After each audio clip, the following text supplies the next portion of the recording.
my name is Destiny Ray. And I'm Tia DeShazor, and we are the founders of Bold. Thank you for tuning in to Bold 2020. We believe that Black women will change the world. And tonight, you are going to see two new works written by bold women who write with urgency in response and in light of the systemic silencing of Black women's voices. We invite you to flood the chat with your applause and love and enjoy the show. Welcome to Bold 2020.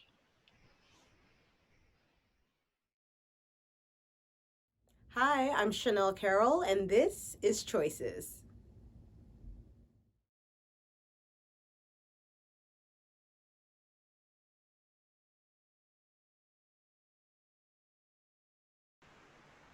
Settings: New Orleans, the Garden District, January 2020. Lights come up on the living room of the Sanders home. There are floral arrangements all over the place. We can clearly tell that someone has passed on. Jessica Sanders enters from the kitchen holding a party platter of crudité and dip and places it on the coffee table in front of the living room couch.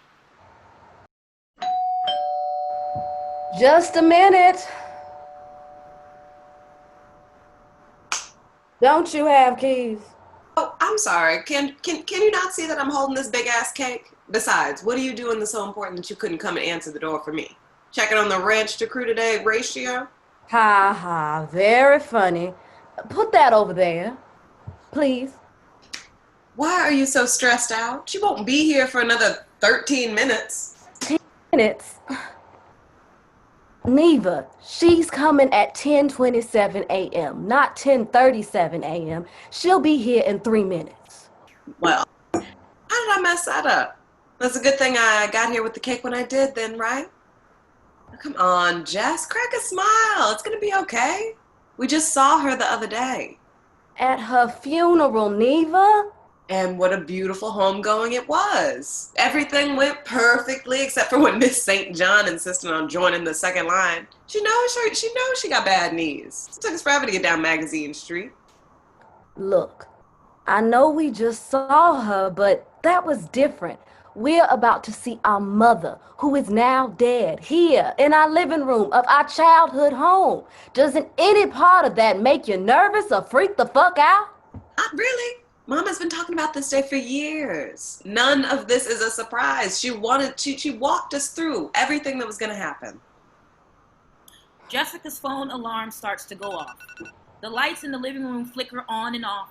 What was daylight outside turns to darkness, and purple smoke begins to fill the center of the room. The smoke begins to clear. Ooh. Kidding. Couldn't resist pulling the old ghost act on you girls. When will I get the opportunity again? Mom? Mm-hmm. Alive and kicking, mon cher? Well, not really, but you get what I mean. Yes, it's me. You're so young. How is that possible? Girl, I'm dead and I'm here. As you can see, anything is possible. But to answer your question, when you cross over, you get to take whatever form of yourself you'd like to be for all eternity. Me? I chose to stay in my playing weight for the rest of all time. That waist is snatched. Why, thank you. Now come here and give your mama a hug. So we can touch you. Yes, I told you that, but only until the ceremony is done. Then it'll be a ghost dad situation for me. Mom. What? Do we have to cancel the whole movie just because he was in it? You guys loved that movie growing up. Well, there has to be some other ghost parent-based movies out there you can start referencing instead. I believe there were ghost parents in Casper. Casper? With all those white people? I don't think so. Anyway, before we get started, what did you guys get for me to snack on around here? I'm starving. Well, Jessica got you some bougie cut-up vegetables and ranch, but I knew what you would really want. One of Miss Desiree's. You got me one of Miss Desiree's hummingbird cakes? Oh! Hold up. The reason I got you those bougie vegetables is because you are always talking about your blood sugar this and hypoglycemic that. Girl, that was before, when my heart was beating and I had to worry about my weight. Now I can eat whatever I want and not worry about a thing. Mm, Let me go get the cake cutter and some plates. This is by far the coolest thing that has ever happened to me in my entire life. I mean, we grew up knowing there was magic in our blood, but and that we'd be able to access it someday, but to see it in action like this?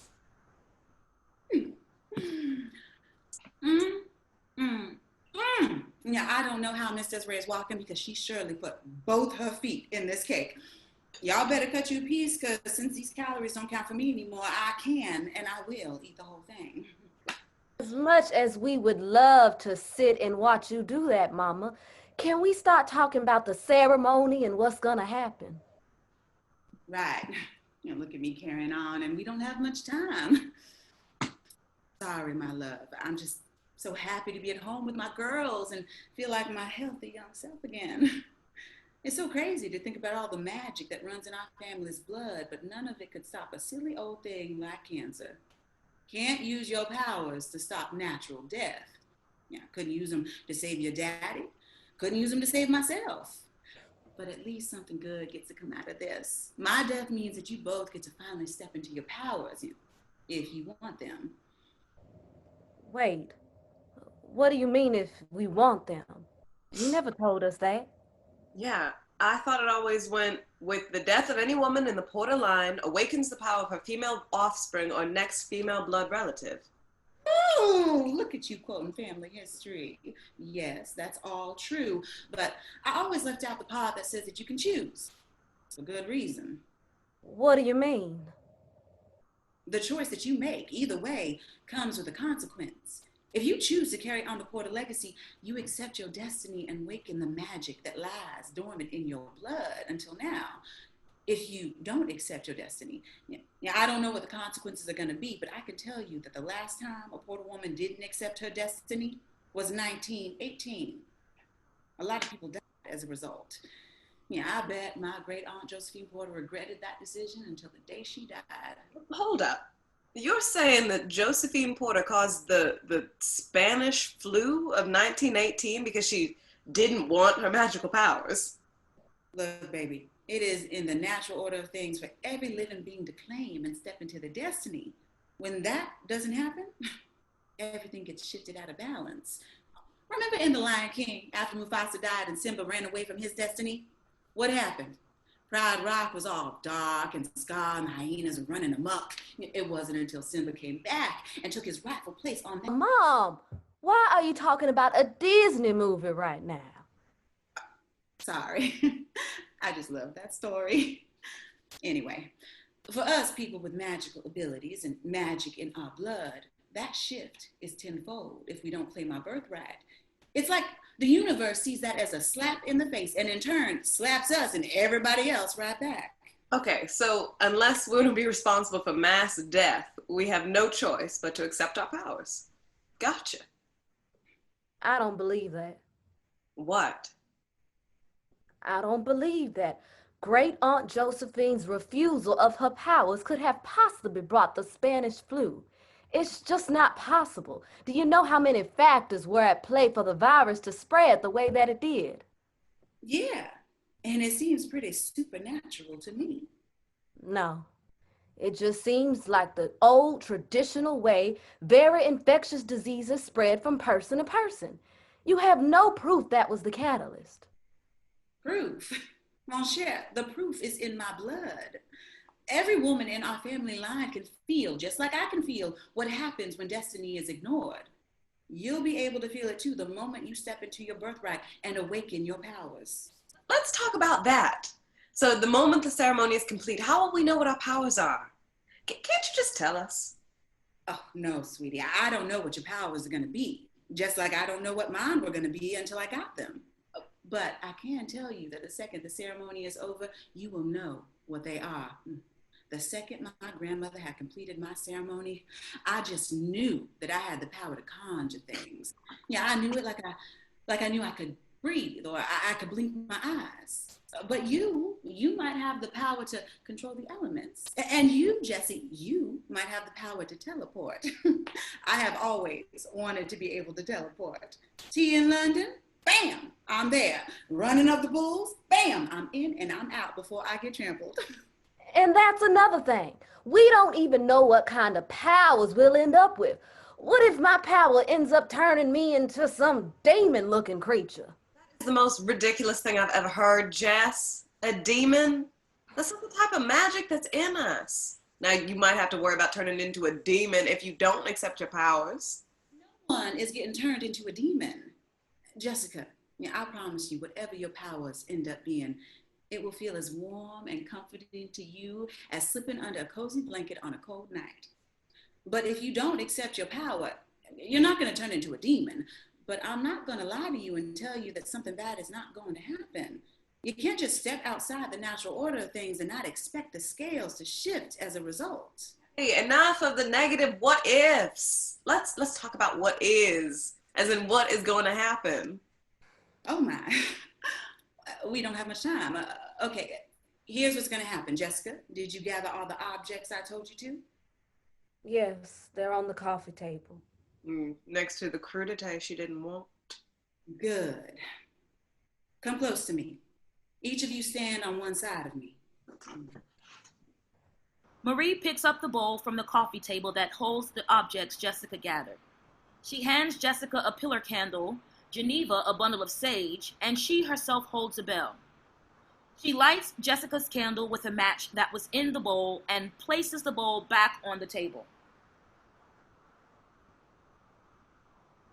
Now, you're going to take each other's hands, and you're going to repeat after me until the ceremony is complete.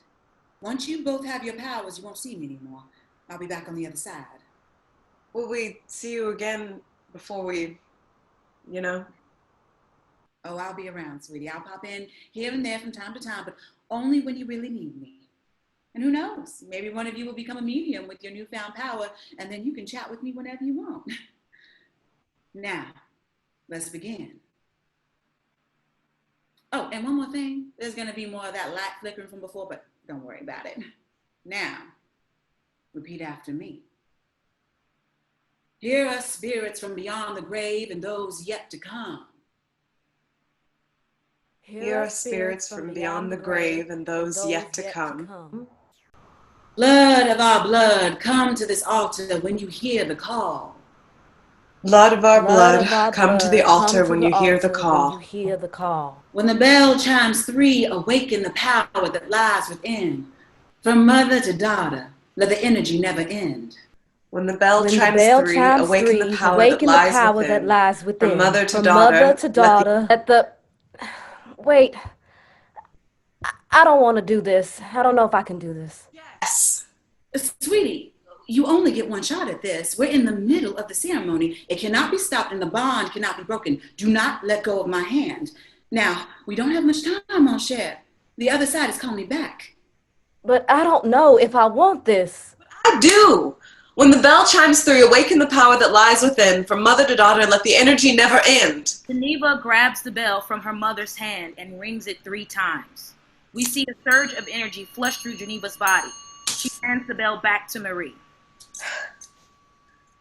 Please, Jessica, you don't want to do this. Say the words, ring the bell before it's too late. I'm sorry, Mama. I love you, but I don't want this. I never did. Jess, no! Sweetie, no!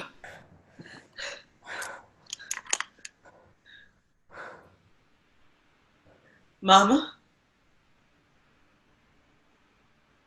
What did you do? I didn't even get to say goodbye to her before you... What did you do? I'm sorry, Neva. I didn't want that life. Well, get ready. What? For 2020 to be the worst fucking year ever. News of a deadly virus out of Wuhan, China is starting to worry those in the medical community. The Trump administration, however, assures the American people that it is nothing to worry about and is a threat only isolated to China.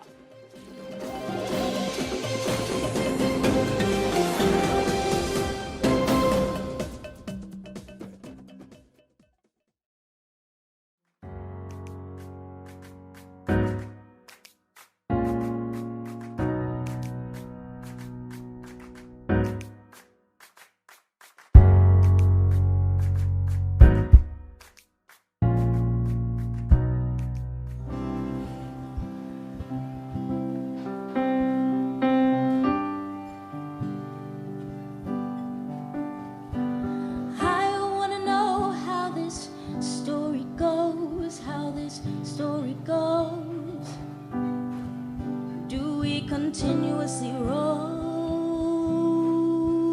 along. I wanna dream of how we danced in the sun the moment two became one. Two became one. I can't remember what you can't forget, and my heart swept, our heart swept, and I wept. I'm weeping. I've never felt anything this deeply, and even now my feeling, if I'm worried about feelings, I want to write this down. I want to remember exactly how we are right now. I belong to me and I belong with you. I can understand that, but not what we're going through. Entire worlds to see and I want to see them with you. I belong to me and I belong to you. Trapped in my own mind, in my own way, inadvertently down in the dumps like a crab in a barrel not meant to be there. I keep messing up the words in the song, which is strange because I wrote them both. At least I played a part in writing our story, and now I've forgotten it. Don't know how to get back to it, to that place where loneliness was okay. My fingers can't move fast enough to get everything down. I'm even screwing up the punctuation now. I'm screwing up me now. I would screw up loving you. I'm gonna screw everything up if we leave this moment now. Are you okay with screwing everything up? I belong to me, and I belong with you. I can understand that, but not what we're going through. Entire worlds to see, and I want to see them with you.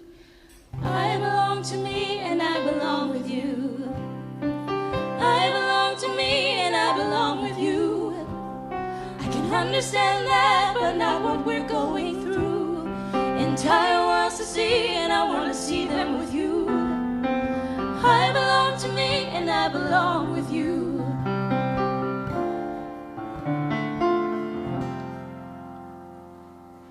I belong to me, and I belong with you.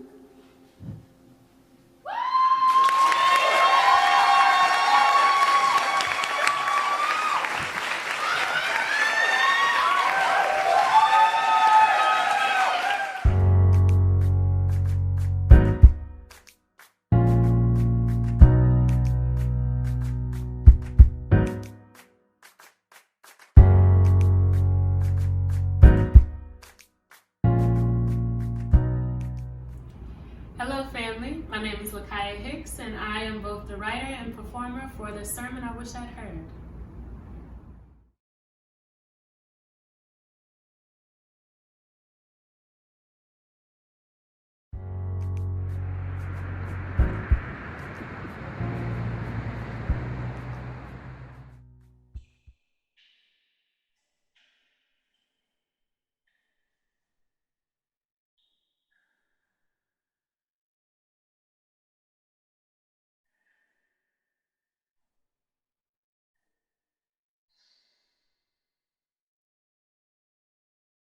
You don't know my story or the things that I've been through. You can't feel my pain, what I had to go through to get here.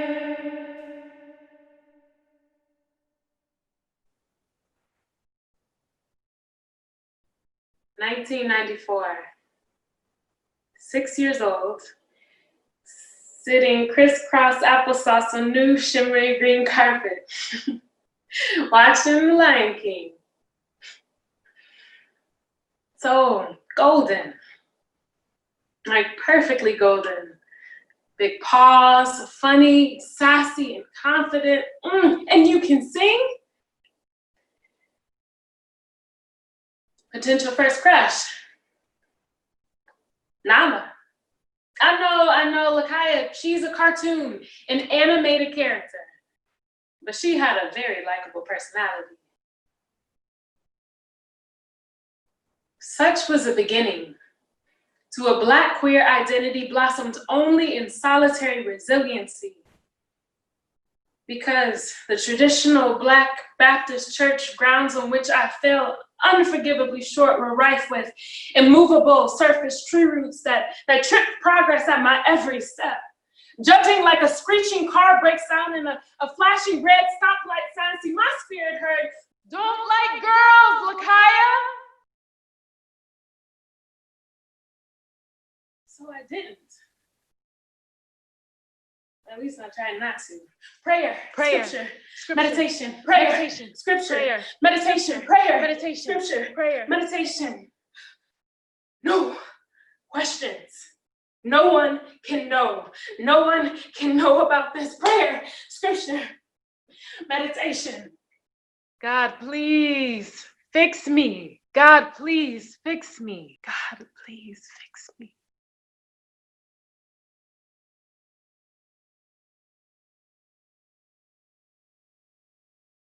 Bearing the cross of being my only witness, I befriended closets complete with cloaks of fear, guilt, shame, and self-hatred tailored for hiding.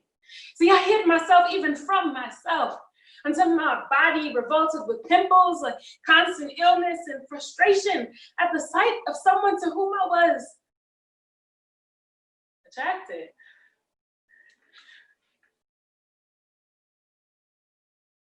Forbidden fruit. I was the serpent. Nala becomes Autumn S, becomes Left Eye, becomes Ashley A, becomes Aaliyah, becomes. God, why aren't you listening to me? You healed my hip. You gave me one of those dimples I prayed for, but not the thing that would make my family love me.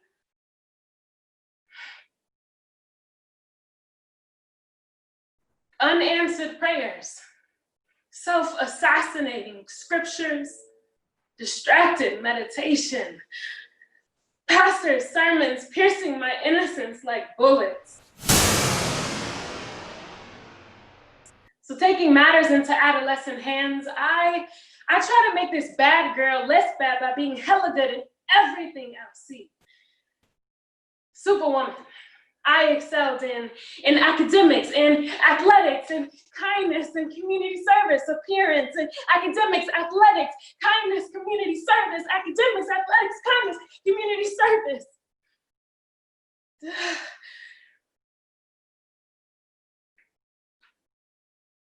I got my bachelor's in exhausted depression and a master's in internalized depression at the age of 19. I think I get it.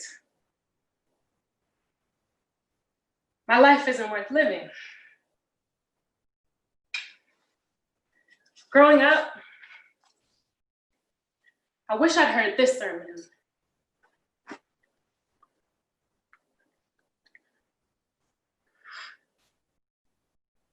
Welcome. Verily I say unto you, you all are welcome. It has come to my attention that some of you have received the message from this pulpit that you are not welcomed here. Today, I'll keep tradition with only one thing, and that is offering an extremely long sermon title. The title of my sermon this morning is The Better Late Than Never Sermon on the Mountain of Religious Institutional Bullying that found sustainable normalcy in fictitious calling to create hell on earth for some of our sisters, brothers, and otherwise identified brethren.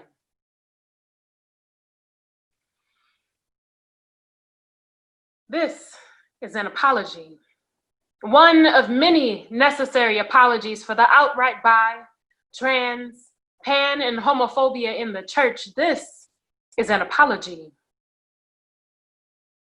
For not speaking up sooner, in fear of losing the number of hands that contribute to collection plates and fill my church, our Sunday pews. I am so sorry. This is an apology for all of our fear and ignorance that has sent you into closets, making you feel like an intruder in your own home, spewing lies you never wish to tell, bearing false witness to who you are and calling that being a good Christian. This is an apology. Forever calling you demon-possessed, mentally impaired, diseased, perverse monsters, heathen, Satan worshipers. Justifying exorcisms of lesbians that end with rape by male reverends who lay on more than hands while praying convincingly in foreign tongues, professing a God of love with a heart and hands that hate. This is an apology.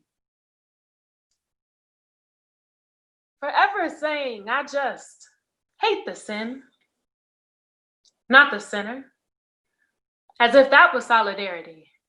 I now understand that's not inclusion. And I was not just saying LGBTQAIP folks sin, but they are sins who sin. With no question or interest in hearing how some of you never acted on it. Like you, Lakhiyia. Buried nose deep in self-suppression, sniffing out undiscovered spaces for acceptance until you experience faith and sexuality reconciliation, but all in isolation. See, I preached abstinence and you reaped self-abnegation. This is an apology for all those sleepless nights you death rode on tear-drenched pillows, feeling completely alone, feeling like you were the only one who saw liberation and love for all, as Jesus said and did, as he dined with the marginalized and socioeconomically disadvantaged. Jesus, who was BFFs with a harlot and invited grown men to defy gender expression of their time by leaving their jobs, parents, and homes before marriage with a woman to walk, sleep, and eat throughout the wilderness with him, followed by a group of financially supportive women. I'm not saying anything about Jesus' sexuality, but in terms of gender expression in the Black Jewish context of that time, that was queerness. I'm sorry that it was you who were read into biblical slavery, interpreted by biased biblical literalists and dishonest Stoics, because we all know Aaliyah was fawn. But I digress.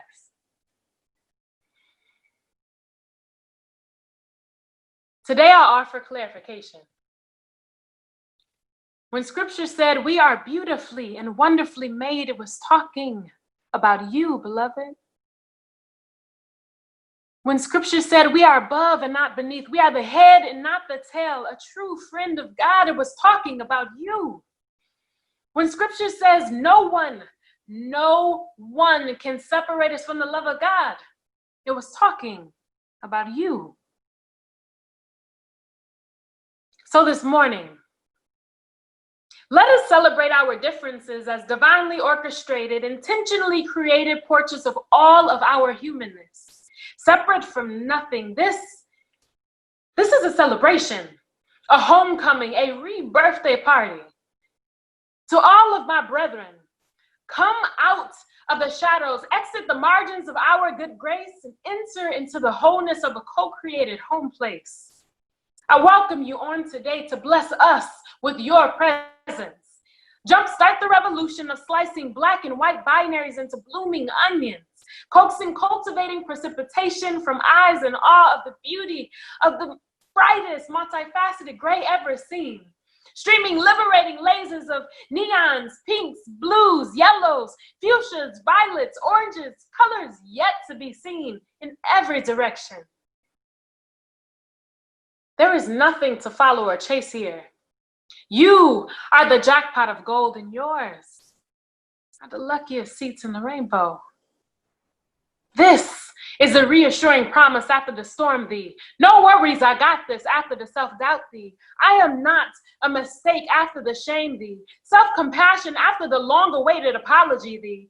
Transformative justice after the exclusive benedictions. No, this is a church culture resurrection. Like Jesus called Lazarus, I am calling church. Church, rise up in love.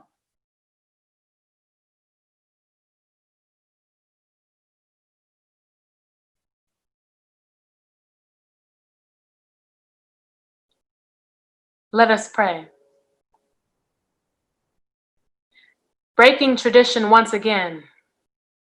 Please, keep your head up. Palms open to receive. Eyes looking around at your brethren. Pray with me. I need you.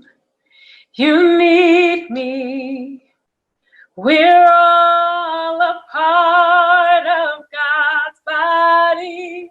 I won't harm you with words from my mouth. I love you. I need you to survive.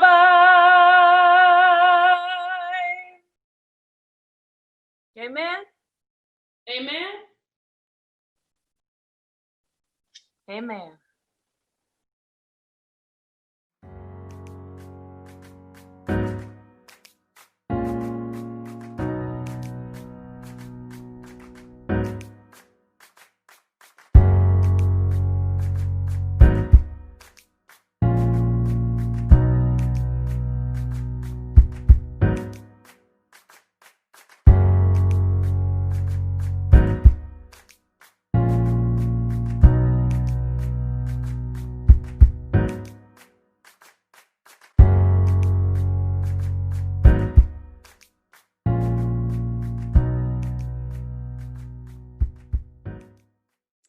Hello, everyone. I am Destiny Ray, one of the co-founders of Bold, and you just saw two incredible pieces by two incredible playwrights, directed by an incredible director.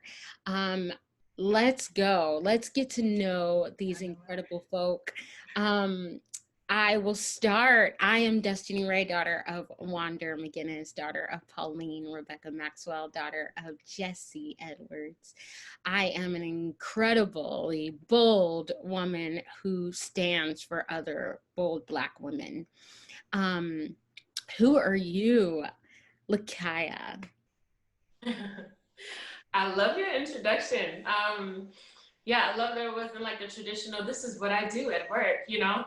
My name is Lakhiyia Hicks. My name, I learned, means home in Haitian Creole. My grandmother's grandmother was from Haiti. And I also learned it is my name means home. So it kind of captures my heart. I work to, kind of support people in feeling at home whenever they're in my presence. And a lot of my work centers around healing justice, liberation arts, reproductive justice, transformative justice. And yeah, I have an organization called Home Place that mobilizes survivors of childhood sexual assault as liberation arts community health strategists. And we're mobilizing across the Black queer diaspora. So I'm super grateful to be here. And the sermon kind of, launched this work in a pretty profound way. So yeah, grateful. Yeah. Amazing. Thank you, Lakhiyia Hicks. You have definitely brought home to this process. So thank you. All of it's true. I affirm it. Janelle, who are you? Who am I? Hi everyone. I'm Chanel Carroll. I'm the playwright of Choices. I am from Miami, Florida, born and raised in the county of Dade, I like to say. I am going off of what you said, Destiny. I am Sharon Carroll's daughter. She is Jean Grey's daughter. I come from a long line of strong Black women. I was raised by a village of strong Black women. My mom is one of 5 daughters, and all of my aunts are very close, and they all raised me to be strong and opinionated and to be bold. And a lot of my work up until this point has been in the performing aspect. I'm an actress first, but I'm starting to get into writing and to lean into that because I've recently felt that our stories need to be told by us, and I haven't been seeing a lot of that.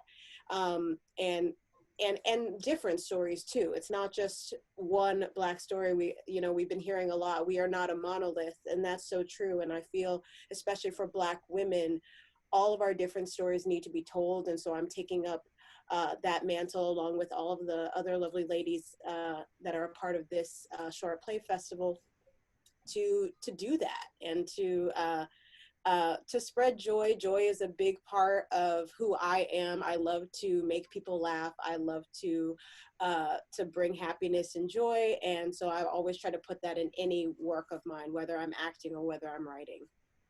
I love it. Thank you, Chanel. And I know that everyone watching experience that joy and laughter and choices.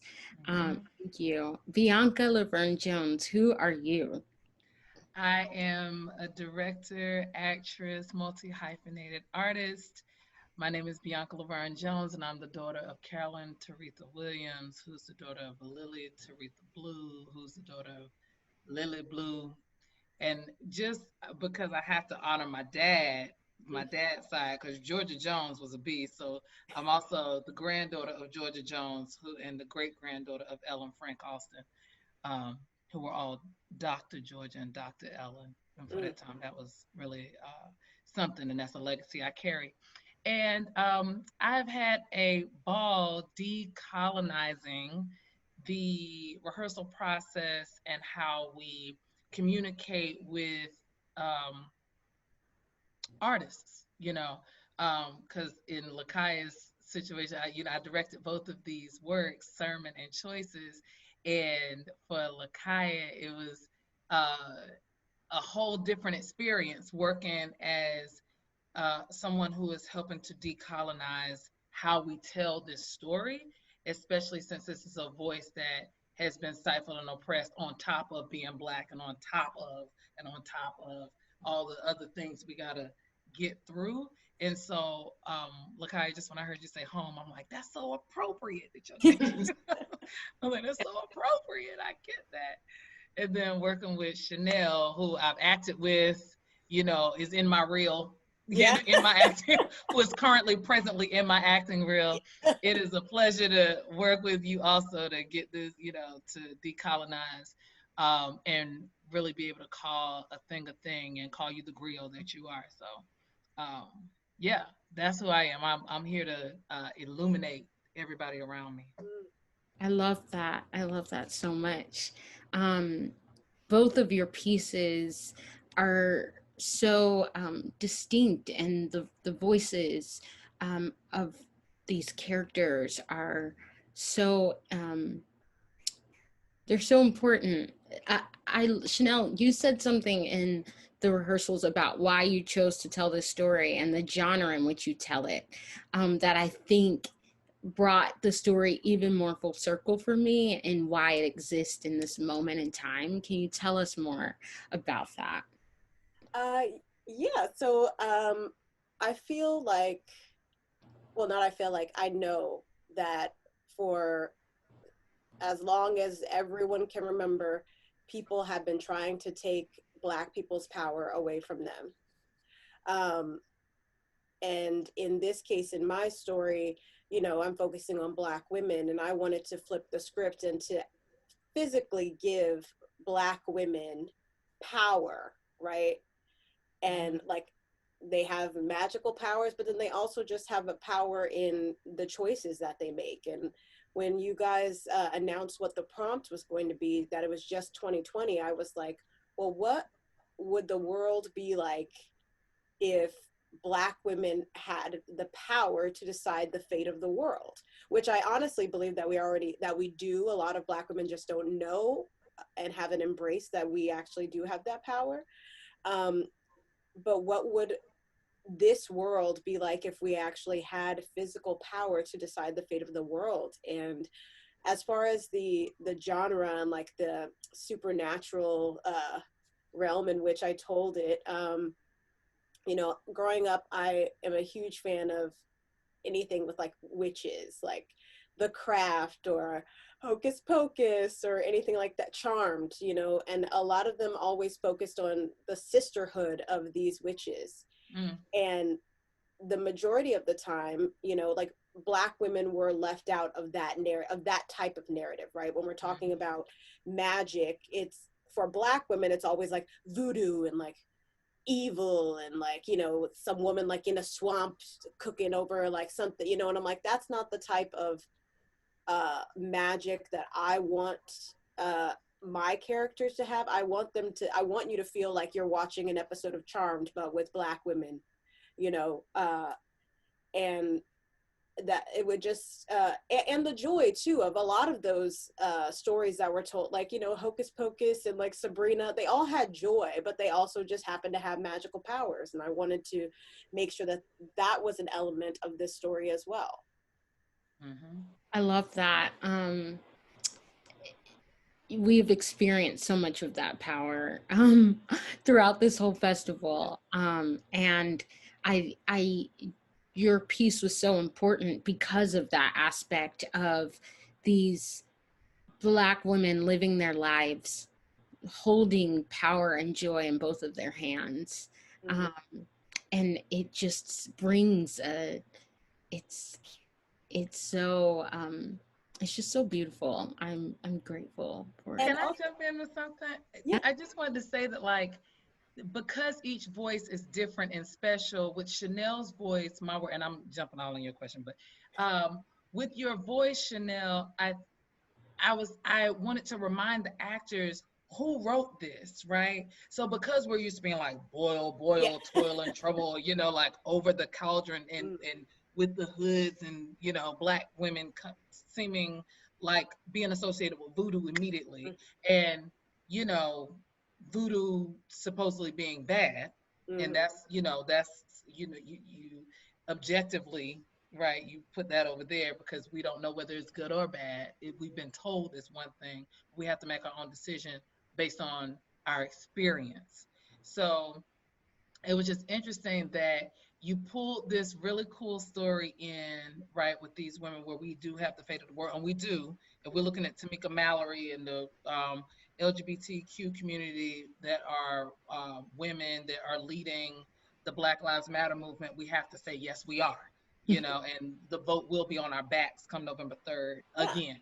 So, you know, so I just want to acknowledge what you said, but I just think that because you're funny, the stuff that you put out is like hilarious.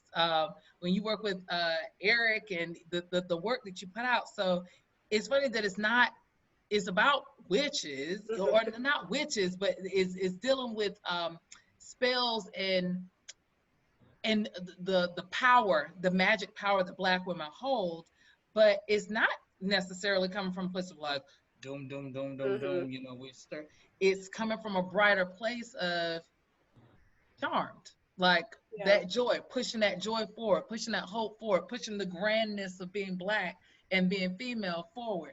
And I just thought, oh, this is great, y'all. We got to remember, because, you know, we're so used to being seen a certain way. We have to remind each other that we're not always, this isn't always a drama. It can be a comedy. We're funny, you know? Yeah. Which I think speaks to the power of knowing your playwright, you know, power of knowing the essence of the person who wrote this piece and how your spirit lives in that piece and it's important to stay in that piece, you know. So I loved watching both of you collaborate to remind your actors, yes, this is the text, but this is Chanel, and this is these are the ways that this is what the spirit this piece was written with. Yeah. Just think it's so beautiful, and a legacy, a creative legacy that you will leave. So thank you. Lakhiyia, oh my goodness. Sermon, which, if you don't know, Lakhiyia both wrote and starred in Sermon I Wish I Heard. And so introducing you to the playwright and performer. But the piece speaks of the healing powers of art, both in the text and in you performing it. How have you yourself found healing in both writing and starring in your show? Thank you for that question. And I'm also just appreciating hearing about Chanel's piece, and yeah, like that transmutation, you know? Yeah, we're always transmuting, you know? Thich Nhat Hanh has this book called No Mud, No Lotus. And I was just at a like mindfulness virtual retreat situation. And it actually reminded me of the first poem I ever wrote, where I felt like I found my own voice. It's called Mama Said. And my mom, Tracy Hill, I don't know, I came home from school and I was just like, I'm going through it, you know, and she listened to me or whatever. And she was just like, there's this quote, life without struggles brings no progress. And I was like, huh. And I just like sat down in this black chair in her room, and I just sat and wrote. And I wrote for a while, because then like the room got dark, you know, with time. And then she came in and lit a candle, you know, real sweet, you know, supportive. And I just kept writing. And then I came out to the kitchen. I was like, Mom, you want to hear what I wrote? You know, I think I was like 12, 13. And it really just like built on that that concept, that truth, really. You know, the lotus can't be here without the mud. You know, and I wouldn't be where I am, you know, if I didn't choose to blossom life out of the challenges I've experienced in my life. You know, and it felt like the process of healing justice. You know. Like I think about, you know, trauma, when we go through, you know, like traumatizing experiences, that fight or flight response, you know, is still like fighting and flighting, you know, within us, frozen inside until we discharge it. And it comes up, you know, in these little moments in our interactions, and it's like, why am I so afraid right now? Why am I so like upset right now? So for me, in the space of writing the sermon I wish I heard, it was my way of composting those experiences, each of them. And Bianca like really supported me and like, yo, you wrote this, like you are this piece, you know, like remember, this isn't someone else's piece, like this is you, you know. You don't need to like look at the script, like this is you, you know, speak from here. Yeah, and it was just like, I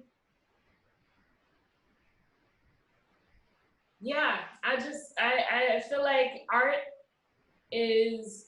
can be transformative in the process of writing it or creating it, and sharing it with other people and rehearsing it, in watching it and debriefing it, you know. And I come from the world of like pedagogy and theater of the oppressed. And theater of the oppressed, if it had a like slogan, you know, it would be like the rehearsal for the revolution. Yeah. So for me, like in the space of writing this sermon and then coming back to it 7 years later, you know, with Bianca and Bowles, you know, in this play festival, yeah, I got a chance to call those fragmented parts of myself back home to a whole free me, you know? Bianca kept saying like, you're not a victim. Like, we're not speaking this moment, you know, from a place of victimhood. Like that first love, you know, that first crush, like that's not a space to like collapse. That's a place to own. Like, yeah, that's when it all began, you know? Like, Yeah. Sure. And now I'm here, you know? I'm still here. Mm-hmm. And what a testimony to still be here. Mm-hmm. Like there's a important moment in the piece where I talk about like, I get it. My life isn't worth living. Like that's one of the lines. And the memory is so clear when I was at Northwestern, you know, in my dorm, you know, like really sitting with the fact of my queerness, my Black, you know, queerness, and being like gender nonconforming and all of that, living in that space. And also through like having crushes at that time, like I couldn't not deal with, you know, the fact of who I am, you know, and who I am. Yeah, like I chose to live. I chose my truth. I chose to step into my authenticity. And for me, therein lives our like dopest, most unique leadership and value worth contributing to the world. And if we don't step into our authenticity, we don't step into our power, we all miss out because no one else can contribute that. Yeah. So yeah, I'm grateful for this piece. It helped like put me back together. Totally, because it's just in what you just shared, there is another side of healing, but healing is a forever process that sometimes we return to. And so this piece is like a landmark, like a remembrance stone for you. It's so clear and evident. And so bold. Yes. Yes. So I'm grateful that you return to it in this moment. Bianca, just in our talk, and everyone's seen the pieces, what advice would you give to directors on creating safe spaces for their playwrights and actors to discover and grow? I felt like I saw the transformation that you talked about in Choices of take what you thought you believed about Black women living in magical and whimsical worlds, the darkness we've been told that is, and bring light to it. And I saw with Lakhiyia just what they said of take these stories that once held you down and come out of it and be proud to tell your story. Mm-hmm. How do you work with your actors and your playwrights to make sure that space is safe to do that and take them on that journey? I think that's a fantastic question, right? Because as a performer myself, being in white, systemic, institutional theater practicums where and institutions where we don't get to know the director or the person, just like you said, you want to get closer to an understanding of like, who is this person that changed my life? Who is this person that said that thing that, you know, resonated for me? I think it's very important for me. One of the reasons I even became a director is because I'm able to bear a part of myself to the people that I'm in the room with or through the Zoom with, that hopefully allows other people to feel safe, like they can speak up, like they have authority in the space, like we are, as Lakhiyia taught me, siblings in this space, you know? So that we can get through this without feeling judged or objectified, you know? So the way I do that is trying to get to know, trying to make connections to people. So I don't want to hold back a secret that, oh, Chanel and I have acted together. I've sat across a table and played like we were having like real wine and mimosas with this woman, you know? So that's a connection. So I have some connection. I feel like I know your work. How can I continue to connect? How can we keep connecting? I'm getting to know you. I think I have an idea of what you are to this piece, and let's try to crack that open and explore it. And then if it's wrong, then no judgment. We just move in another direction, and we keep going that direction until we say, oh, that's right. But then let's just tweak that a bit till we get to that thing that is what it is, you know? And I found that with Lakhiyya's piece, although I'm an ally, I still feel like there's a part of me who has been a victim at one point, who's been ousted, who has not felt loved or like my life wasn't worth living, and who definitely, has listened to 100,000 sermons to try to get closer to who I am. And so through my own humanness, my own connectivity, I'm constantly trying to connect the dots, continue to personalize and be truthful about what I'm listening to and what I'm hearing from the most objective, subjective place that I can be, So I think that's what I would tell another director is, personalize this, especially, I think I was talking to Larry Powell this morning. I don't know if people know Larry Powell, but people who are watching this who are in our community will know who he is. And I directed something else for him called The Gaze. But in that, in working with him in that, he and I are constantly talking about what it means to direct the way I'm directing. And I think that Destiny, you have put, it is decolonization, especially based on the big major theaters that I've worked in where it was not like that. It was like, here, go to work, you do that work.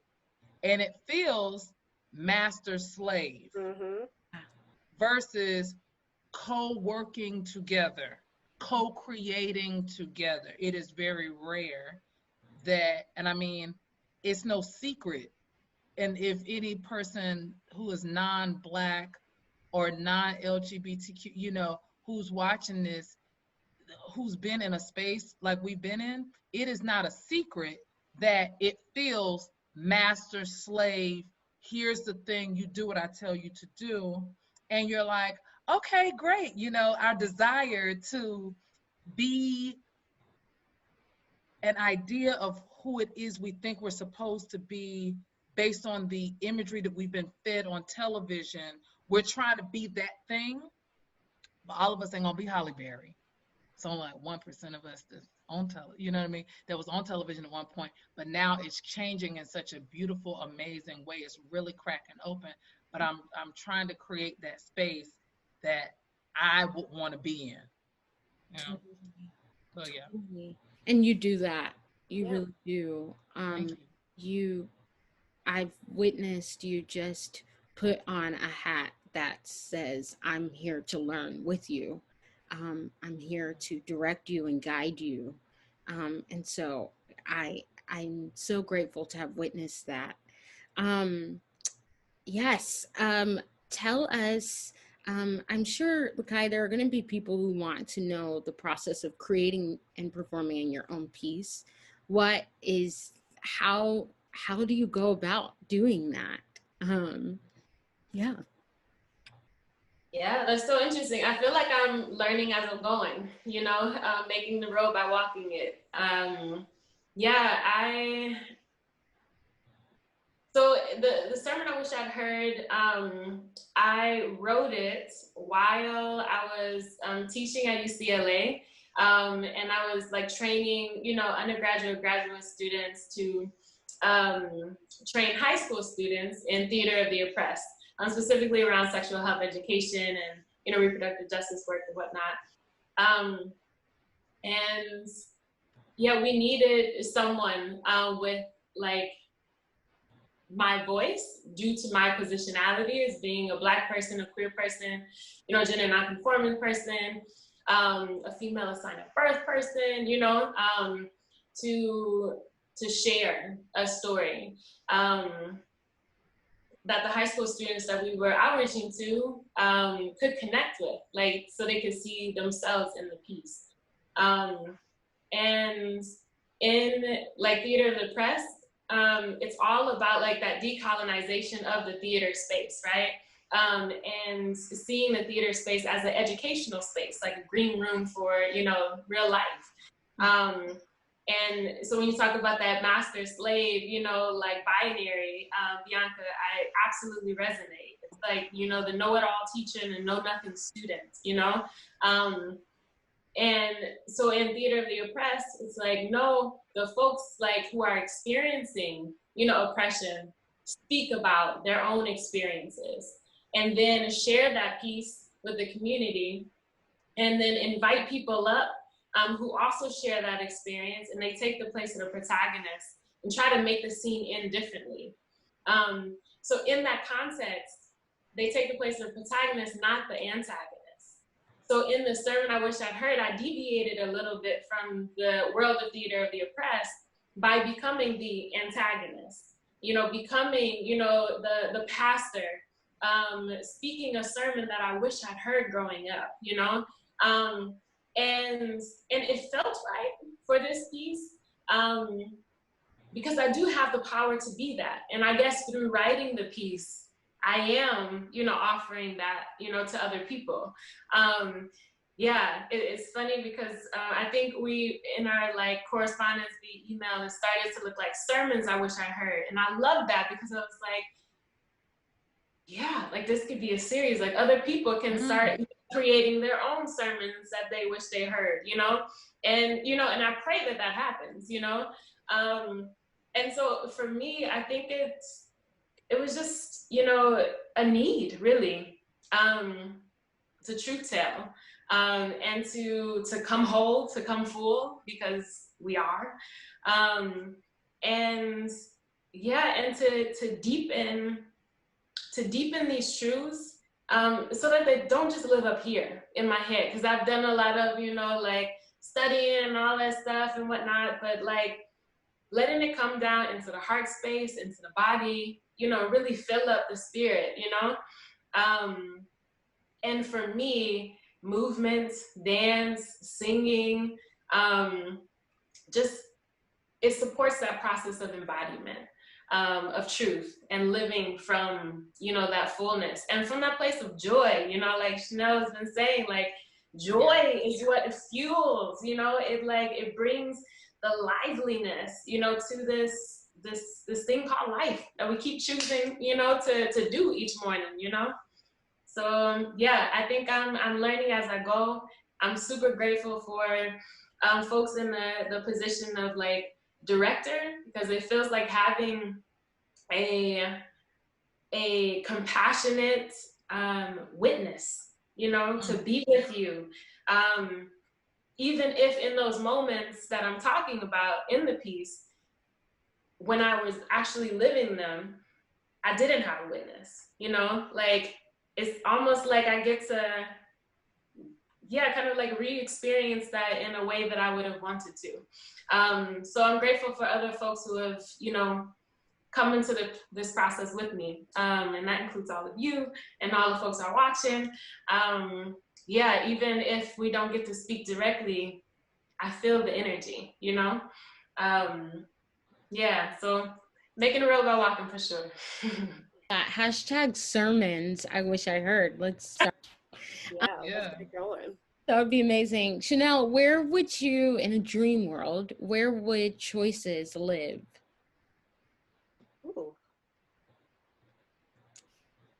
In a dream world. I honestly, I think I would like to explore expanding the piece.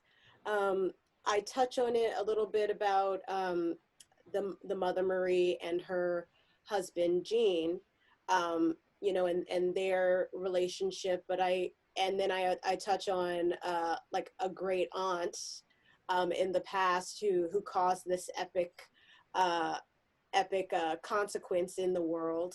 And so maybe doing like a multi-generational, longer full-length piece talking about that. I think that would be really cool. It feels like it lives as a television series. Yeah. Yeah. Like, yeah, even if you were to do like, you know, web, YouTube, but it feels like a series of television. Ooh. I could My own Charmed. Yeah. Your own, exactly. That's exactly right. That's exactly right. Because it's got that pizzazz, that big, bold funniness of like, I'm not talking about that. Okay, let's go back to this. You know, oh girl, this is, you know, it's bold and big in a way that I think could live in comedy television land. I love that. Definitely. Lakhiyia, what about you? So I've actually been building the Sermon I Wish I Heard into a full one-person show. Yeah, and that was the hope for it, you know, back in 2013 when I started. I was like, this is just an excerpt. But yeah, now I get to revisit it and build it. And it's turning out to be like a trilogy. So not just the Sermon I Wish I Heard piece, but these two other pieces that are kind of like revealing themselves to me as I go along. And I'm really excited to launch my book of poetry at the same time of, you know, launching the Sermon I Wish I Heard as a full one-person show. So that's been really exciting. Yeah, you know, Maya Angelou, I feel like I was like performing her pieces ever since I was like 7, you know. You know how family members like, oh, Kai, come in the living room, you know, you know, do that poem. Yeah. I can't tell you how many times I did And Still I Rise. Okay. Right? Doing Phenomenal Woman.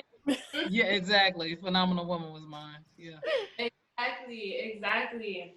Yeah, so I'm excited to yeah, like continue creating these pieces to live in the space of theater, musical theater even, that grow out of a poem, you know. And I think about like poesis, you know, the root word is to make, you know, like I'm literally authoring my life. I'm literally creating the world that I want to live in.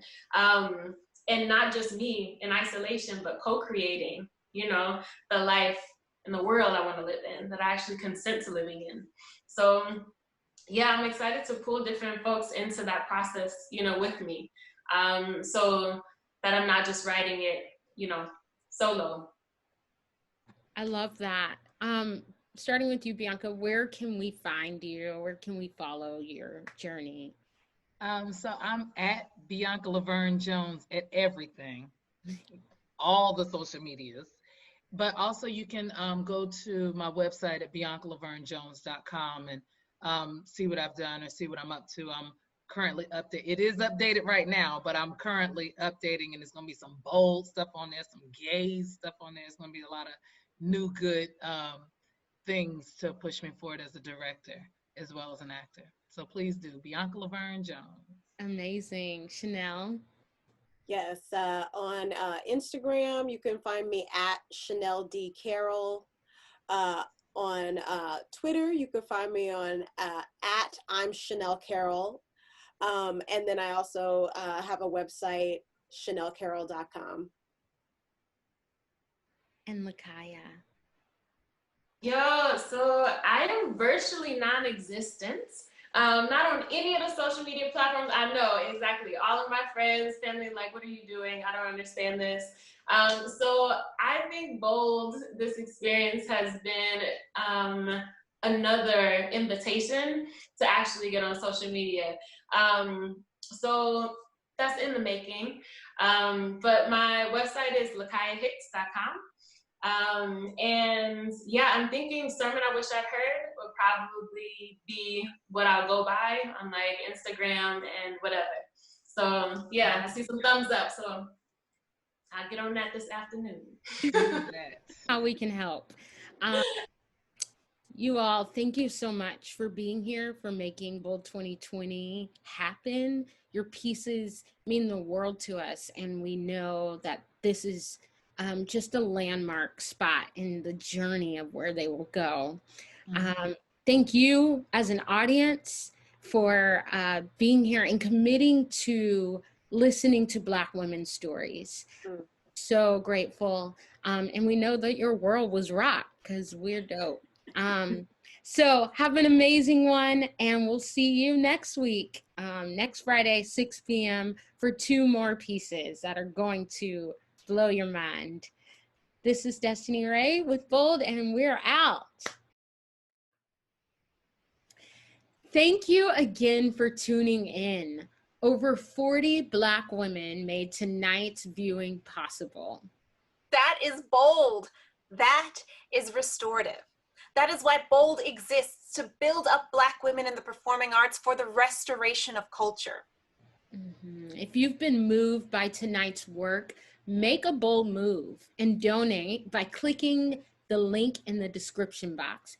And don't forget to come back next Friday to see 2 more new works written and directed by Black women. Same place, same time. And for more information, follow us on all social platforms at I Am a Bold Woman and on our website, boldnyc.org. We can't wait to share with you all the bold things we're up to. Bye.